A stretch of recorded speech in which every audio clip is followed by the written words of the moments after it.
Hey there, welcome back. I am Karen Shatafian, a life coach for women, and I've been doing a YouTube video series on the Midlife Rebellion. And this is video 3 in the series. And today we're going to talk about something that you might not expect to find in a video series on Midlife Rebellion, but nevertheless, we're going to tackle it today. So, I am a midlife coach for women. I'm a little bit of a rebel, and I am a professional permission slip writer. So, welcome to week 3, and we are going to say a big fork no to shrinking and a full-hearted yes to becoming more of who we truly are. So, today we're going to talk about something that really hits deep, and it's the grief that no one talks about. Not just grief from literally losing people we love, because that grief can drop us to our knees. Am I right? That is a real and raw grief, also. But that's not the grief I'm necessarily talking about today. I want to talk about the silent grief, all those little things that happen throughout the course of our lives, but usually after 40 and 50 and beyond, the grief like losing yourself, losing your identity, maybe losing your dreams, and really having to grieve the life that you thought you would have by now. Is any of this sounding familiar? So there is this invisible grief in midlife, and no one really filled us in on this, right? It's like midlife is full of these quiet losses that we're just supposed to sit back and handle on our own silently. The version of you that used to feel full of life and vibrant and hopeful. The friendships that have slowly faded away or fell apart. The body that doesn't feel like home anymore. The dreams that we buried under somebody else's dreams. And yes, the heartbreak of losing people we love, whether that's through a divorce or through a death. And most of this grief does not even get acknowledged. We don't get casseroles and sympathy cards, right? We just are supposed to carry it alone, quietly, and we don't really talk about it. So we think it's only us, like we're the only one, right? And we're just trying to act like we have our act together, um, but it's challenging. And I just want you to know, I see you.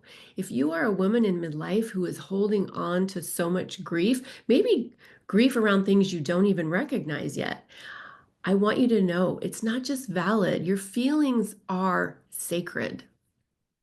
And we need to talk about this because these are things that we don't readily talk about. Oftentimes this kind of grief that women over 40 experience is dismissed. We're told to be grateful, stay positive, get over it, look on the bright side. But what if grieving is the portal to the next version of you? Instead of trying to suppress the feelings around our losses and the things that we are letting go of, what if we just embraced this and took it with us into this next version of ourselves? What if we gave ourselves permission to say, I am allowed to miss what was. I am allowed to miss who I was. I'm allowed to grieve the life that's not going to happen the way I thought it was, right? What if we're allowed to miss these things and also fully embrace what is next? Because midlife is not the end. Being in your 40s and 50s is not the end. It's time for reckoning. It's time for reclamation. It's time for reinvention, right? It's time for rebellion. And if you're feeling like the life that you built feels a little snug or feels a little off, you're not broken. You're just stepping into what's next, what becoming, who you are becoming. So we have all this grief. We have these silent things that we grieve oftentimes all alone, and we're not sure how to move through it. So let me give you a couple little tips, okay? What do we do with this grief? First, we need to name it, right? Like if you are grieving your body, if you're grieving that, 40-year-old six-pack abs or, your 20-year-old flawless skin or if you're grieving the dreams that never really made it to fruition, or if you're grieving the identity of being like me, I was a stay-home mom. And once my kids started needing me less, gaining independence, I had to grieve the identity of the stay-home mom because they didn't need me as much. So first of all, name it is whatever you're grieving. Don't minimize it. And then surround yourself with people who will hold space for your grief. Not the people that tell you to just get over it or look on the bright side. Surround yourself with people that get it.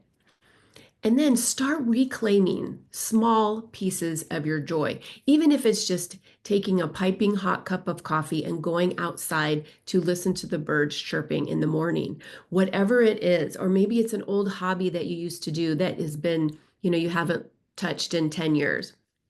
Whatever it is, start reclaiming small pieces of joy, something that feels like you. And let yourself want more from life, from love, purpose, all of it. Allow yourself, write yourself a permission slip. And if you can't do it, I will help you. Write yourself a permission slip and let yourself want more. Because this stage in life, midlife, 40s, 50s, is not a crisis. It is an invitation to step into the next best version of you. So if any of this resonated, if this landed for you, you are not alone. I wrote a blog post called The Grief No One Talks About: Healing the Hidden Losses of Midlife, that goes even deeper into this, and I will drop the link below. So go check it out. And if you're ready to take the next step, if you're ready to see how you can move into your next chapter and take your grief along with you for the ride, download my free Midlife Reset cheat sheet. You can gain some clarity, get some confidence, and take an action step to just get curious about what's next for you. Or if you'd rather have a chit chat about where you are and where you want to be, book a free clarity call with me. Let's talk about where you want to go and how to get you there. Don't forget to like, subscribe, and hit the bell so you don't miss next week's episode of the Midlife Rebellion series. You're not too late, you're right on time, and I'm cheering you on.